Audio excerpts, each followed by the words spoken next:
It's a beautiful August morning and I'm with Jan McNeelan. Good morning. Good morning. So you always have something interesting for us, and we're out in the garden and you have a shovel, so what are we talking about? Well, at this time of year, a lot of folks have been working on gardens and changing them and want to do some planting. And it's a really tricky time of year to do that. And this year especially. This year especially, seeing it's dry. So if you have to plant, I mean, number one, if I was going to get plants for my landscape, I think I would keep them in the pots, keep them watered, wait till it's raining and the soil's more saturated, and then plant them.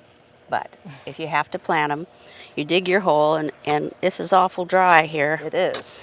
You dig your hole twice as wide and as deep as the container, yep. And this is just a native alder.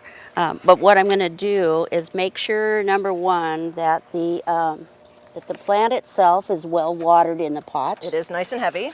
And so it's good and heavy. And then I'm going to fill the planting hole with water. This is called mudding in. You can't just put a plant into dry soil and expect it to do well. So it's much better to just fill that hole up, put the plant in, backfill it, and then keep it watered and moist weekly during the hottest weather so that it gets a chance to establish before the rains come. Right, and to be happy and healthy, and you're not going to lose it then. And this is a nice mud hole. That's like mud pies, right? Yeah.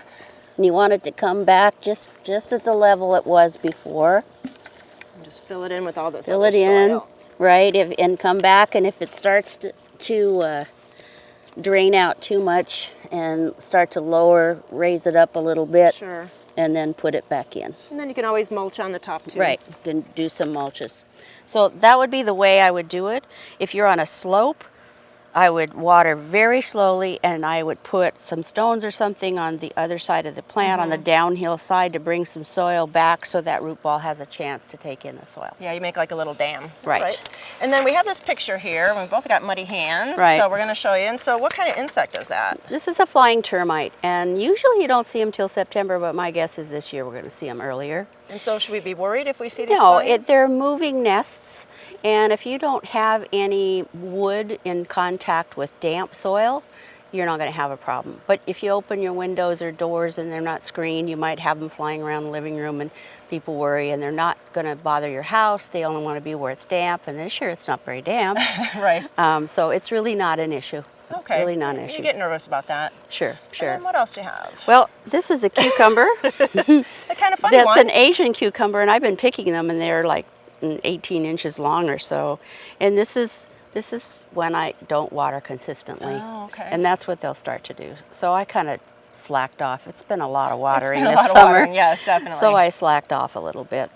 And that's what happens. And they also get bitter when you do that. Jan, you mentioned about flying termites, but are there other insects we might see this time of year? Well, this time of year you're going to see Indian meal moth in the kitchen, and they're going to climb up. The larva stage climbs up the wall and makes its little nest at the very top where it's nice and warm, and then you'll see these moths flying around in the daytime. Closed moths fly at night in the dark. The Indian meal moths fly in the daytime.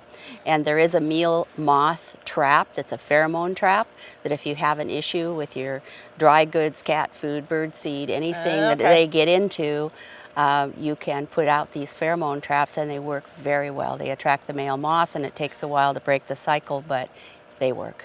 And they're available pretty much any independent garden center. You know, we always have good information from Jan, and we'll see her next month. Thanks so much, Jan.